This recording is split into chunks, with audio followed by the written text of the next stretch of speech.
안녕하십니까. 자, 오늘은 이번 강의는 136페이지 3 무효행위의 전환입니다. 일단 개념은 이런 얘기입니다. 어떤 법률행위가요 무효예요.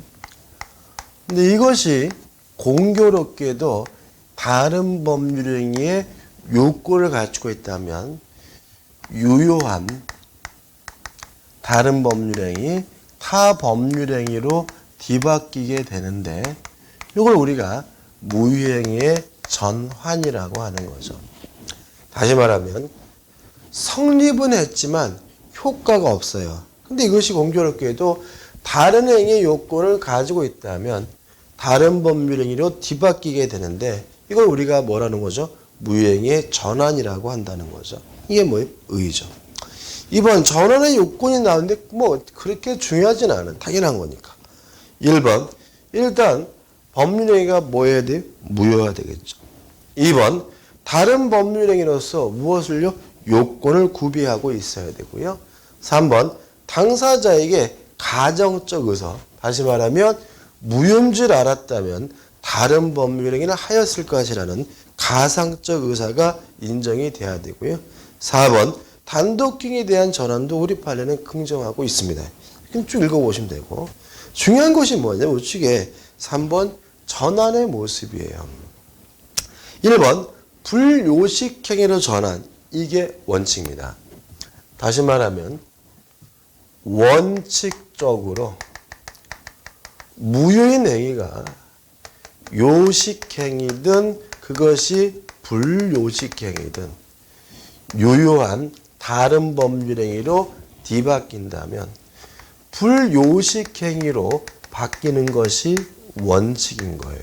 일단 기억하시고, 그 다음에 2번 요식행위로의 전환에서가 뭐냐면 불가능한 경우에 안 되는 경우가 있어요. 뭐냐면 무효인 불요식행위가 유효한 요식행위로 뒤바뀌는 것은 뭐죠? 불가능해요. 존재할 수가 없어요. 요식행위가 뭐죠? 법률행위가 유효하기 위해선 특별한 방식이나 형식이 요구되는 행위는 뭐예요? 요식행위. 아무런 방식도 형식도 요구되지 않는 것은 뭐예요? 불요식행위죠. 물론 우리 민법은 불요식행위 원칙인데, 자, 한번 생각을 해보자고요.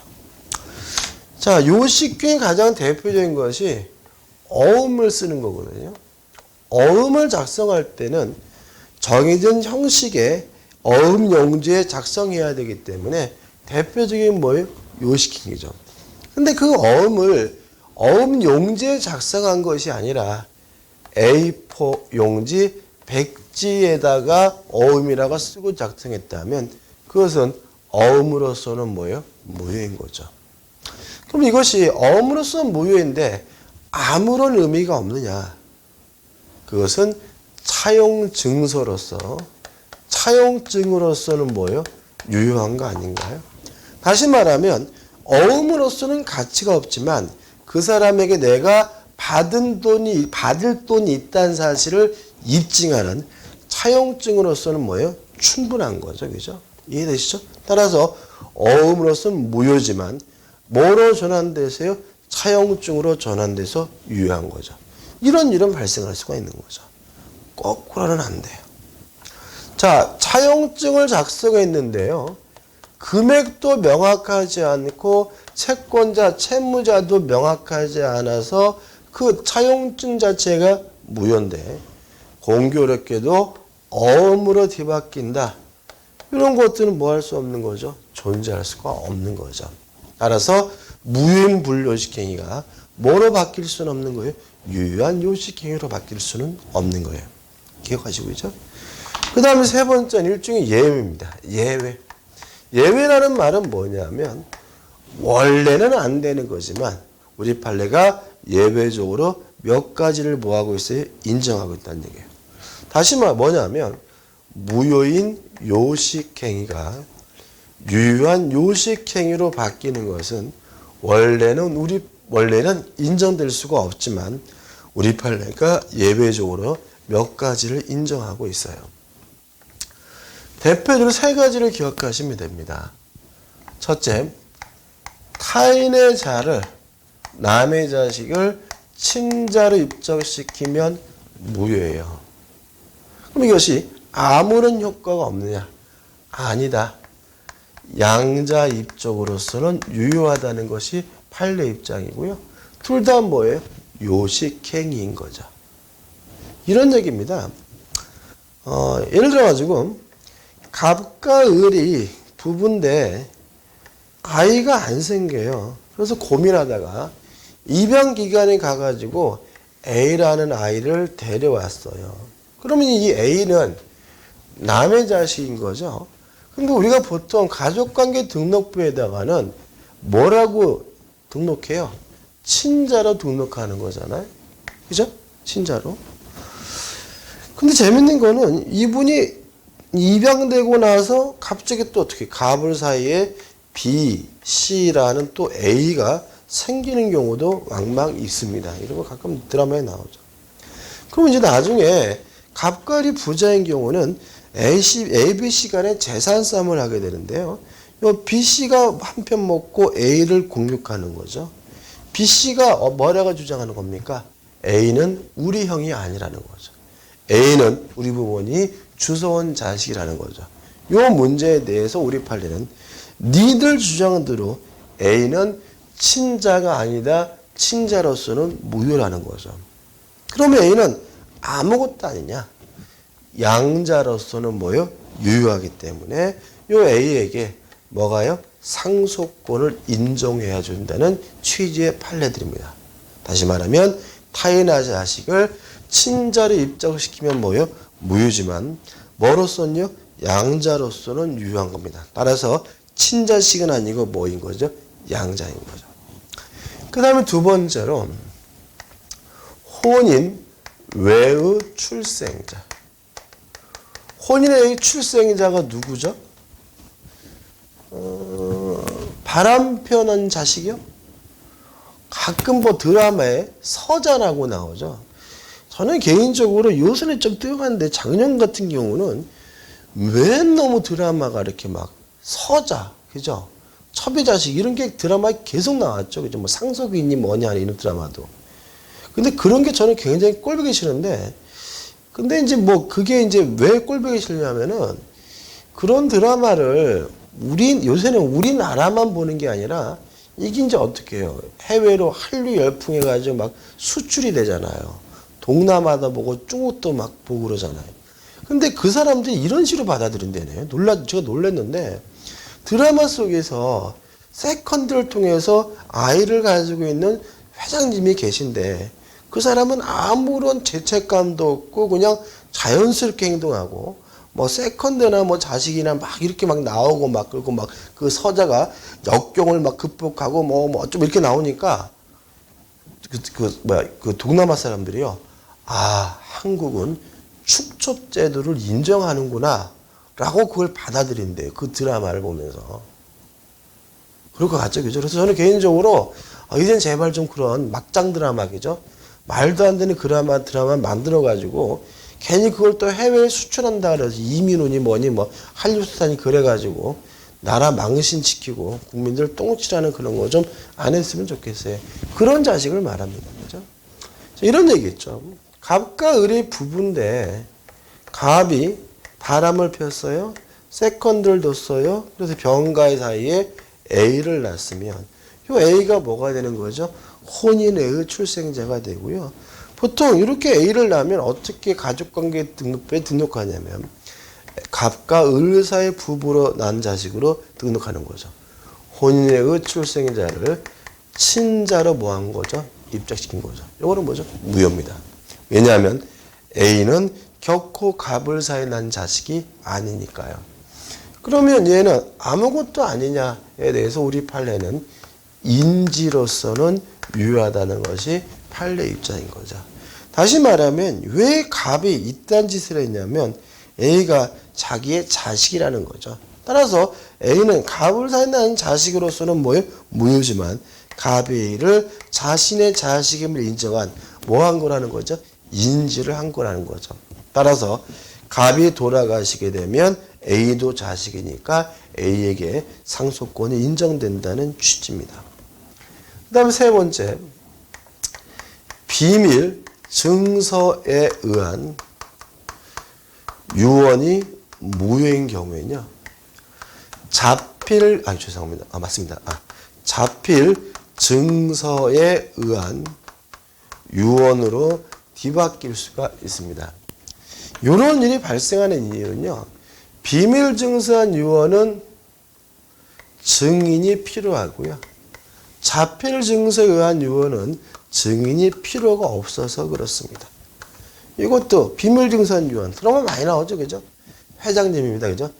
근사한 서재에 앉아가지고 김 열어서 앉혀놓고 내가 조금 이렇게 유언장을 막 구술하잖아요, 그죠?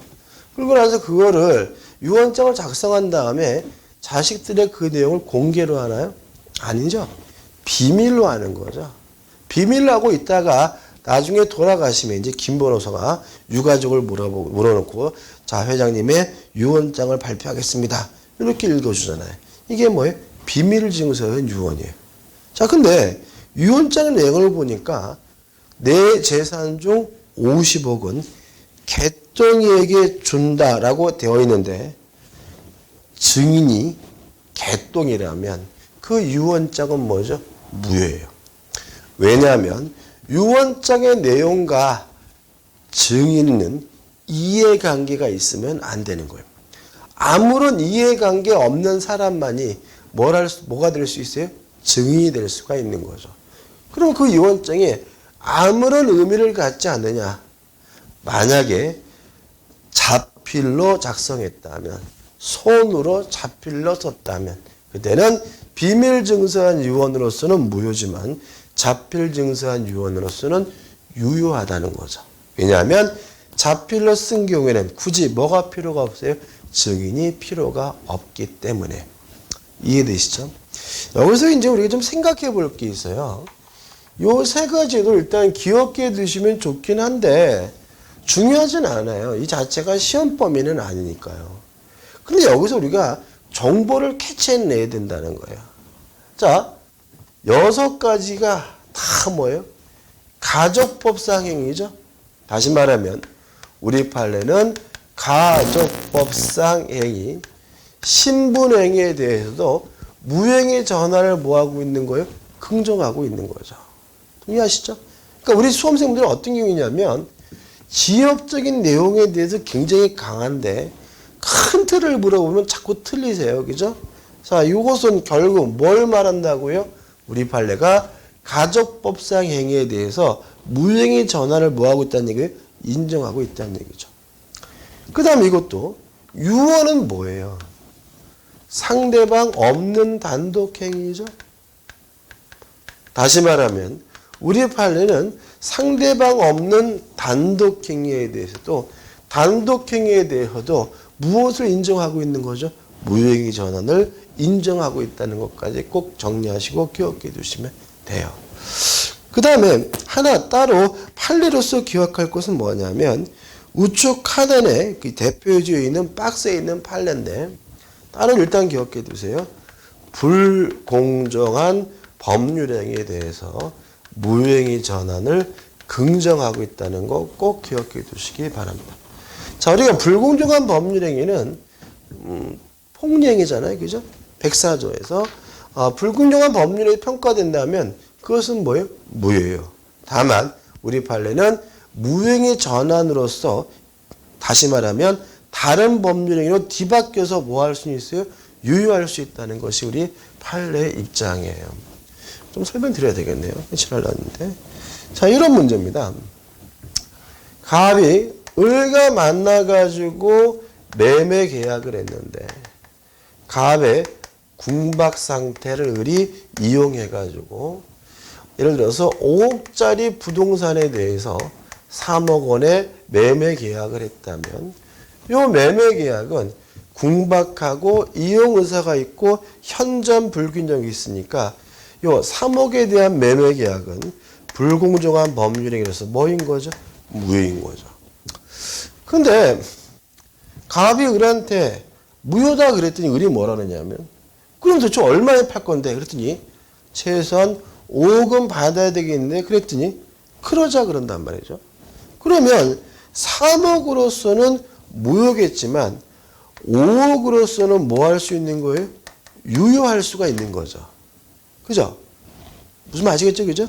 자, 5억짜리를 얼마에 매매 계약했다고요? 3억. 그래서 불공정하다, 폭리란 이유로 3억으로 한 매매 계약은 뭐예요? 무효지만 만약에 을이 받아들인다면 5억으로 사고 파는 것은 아무 문제가 없는 거잖아요. 따라서 3억으로서는 무효지만 5억으로서는 유효할 수 있다라고 해서 우리 판에는 불공정한 법률행위에 대해서 무효행위 전환을 뭐하고 있어요? 긍정하고 있다는 거죠. 판례도 한번 읽어보시고요.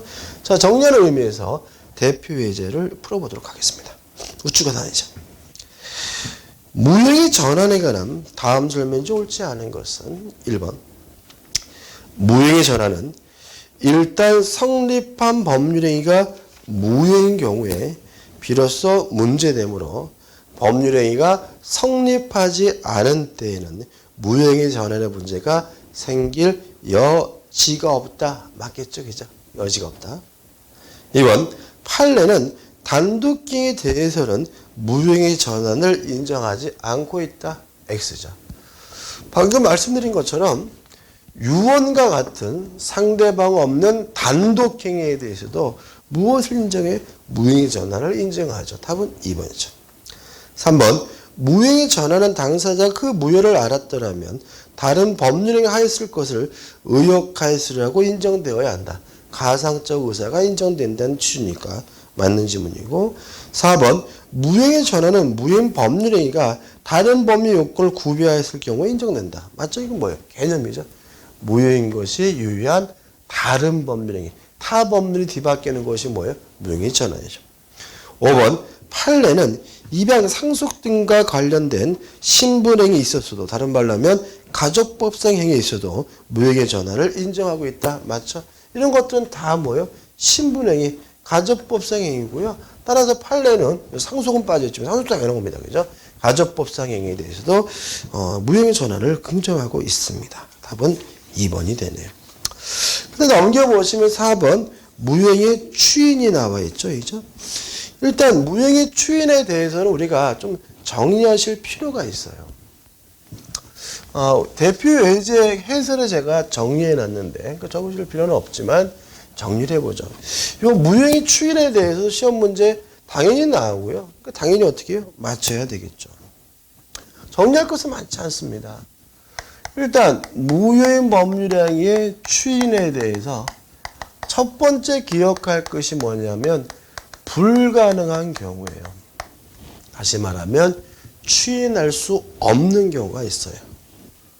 첫째, 반사회적 법률행위에서 무효인 경우. 두 번째, 불공정한 법률행위에서 무효인 경우. 세 번째, 강행법규 위반이어서 무효인 경우. 원시적 불능 것도 마찬가지인데 이 세 가지만 일단 기억하시면 돼요.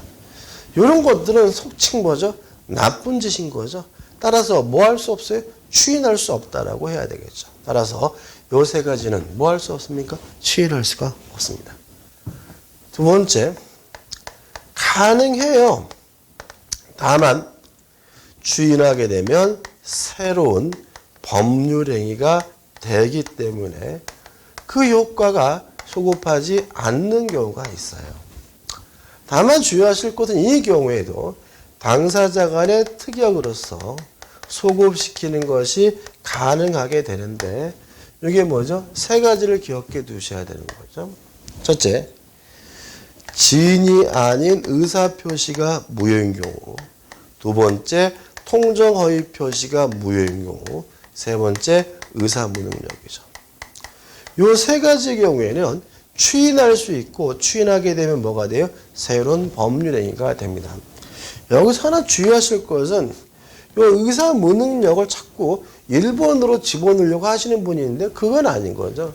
의사무능력하고 나쁜 짓하고는 상관이 없는 거예요.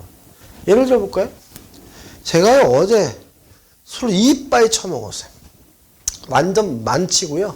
기억도 하나도 안 나요. 필름도 끊어지고 막 난리였단 말이죠. 근데 기억도 하나도 안 나는데 다음날 아침에 일어나서 딱 깨보니까 머리도 되게 아픈데 옆에 보니까 계약서가 있는데 제가 그 만취 상태에서 제가 살고 있는 아파트에 대해서 매매 계약을 했어요. 그럼 그 매매 계약은 의사 무능력자의 법률행위로서 어떻게 무효인 거죠. 그죠? 근데 놀라면서 봤더니 세상에 오히려 맨정신 일 때보다 나아. 다시 말하면 술 취해가지고 막 지랄거리고 막 그래가지고 저한테 굉장히 유리하게 매매 계약을 체결한 것으로 판단된다면 제 입장에서는 뭐 할 필요가 있어요? 추인할 필요가 있는 거죠. 그죠? 추인하면 가능하고요. 추인하면 어떻게 다시 새롭게 법률행위를 한 것으로 보게 되는 거죠. 그 세 가지 꼭 기억해 두시고요. 그 다음에 세 번째, 가능하고요. 처음으로 돌아가서 소급해서 유효가 되는 경우도 있어요. 이건 뭐죠? 한 가지. 무권 대리행위죠. 무권 대리행위는 본인이 추인할 수 있고 추인하게 되면 소급해서 뭐가 됩니까? 유효가 됩니다.